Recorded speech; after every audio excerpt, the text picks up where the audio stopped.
ঈদুল আজহাকে সামনে রেখে আমরা স্থানীয় প্রশাসন, জনগণ এবং বিজিবি একসাথে মাঠে কাজ করছি যাতে খামারিরা ক্ষতিগ্রস্ত না হয়।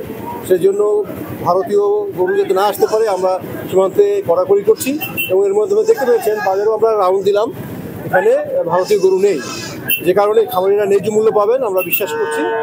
আর আমাদের পুশিনের ব্যাপার যেটা আছে, এই সময় যাতে না হতে পারে সেজন্য আমরা যথাযথ ব্যবস্থা নিয়েছি, টহল জোরদার করা হয়েছে।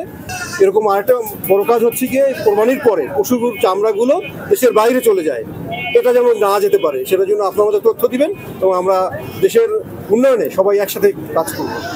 আমরা আমাদের প্রতিটি ইউনিয়ন এবং ওয়ার্ডে আমরা স্থানীয় কমিটির সাথে কথা বলছি, যেখানে ঝুঁকি আছে সেখানে বাড়তি টহল দিচ্ছি এবং আমাদের স্ট্রাইকিং ফোর্স রয়েছে। এছাড়াও আমাদের দৃশ্যমান এবং অদৃশ্য দুই ধরনের টহল চলমান আছে। আশা করছি সবাই আনন্দঘন পরিবেশে এই ঈদুল আজহা উদযাপন করতে পারবেন। আমরা একটা জিনিস নিশ্চিত করতে চেয়েছি যে আমাদের যে ইজারার টোল চার্ট অনুযায়ী 450 টাকা আমাদের গরু ক্রয় বিক্রয় হলে 450 টাকার বেশি যেন কোথাও না নিতে পারে। আমরা এখন পর্যন্ত ওই ধরনের কোনো অভিযোগ পাইনি।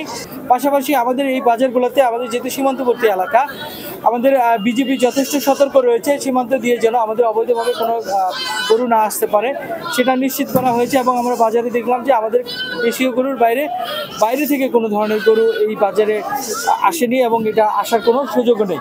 আরেকটি বিষয় হচ্ছে আমাদের প্রস্তুতি রয়েছে, যেহেতু চামড়ার একটা বিষয় রয়েছে এবং প্রত্যেকটা ইউনিয়নে মাইকিং হচ্ছে কিভাবে চামড়া সংরক্ষণ করবে এবং এই চামড়াটা যেন কোনোভাবেই চোরাচালান বা পাচার হয়ে না যায় সেটা রোধ করার জন্য আমাদের নর্মালি পুলিশ তৎপর রয়েছে। আর সীমান্তবর্তী এলাকায় যেখানে আমাদের বিজিবির কর্মতৎপরতা রয়েছে সেখানে বিজিবি তাদের যথেষ্ট পরিমাণে অ্যাক্টিভিটিস রয়েছে এবং তারা বৃদ্ধি করছে।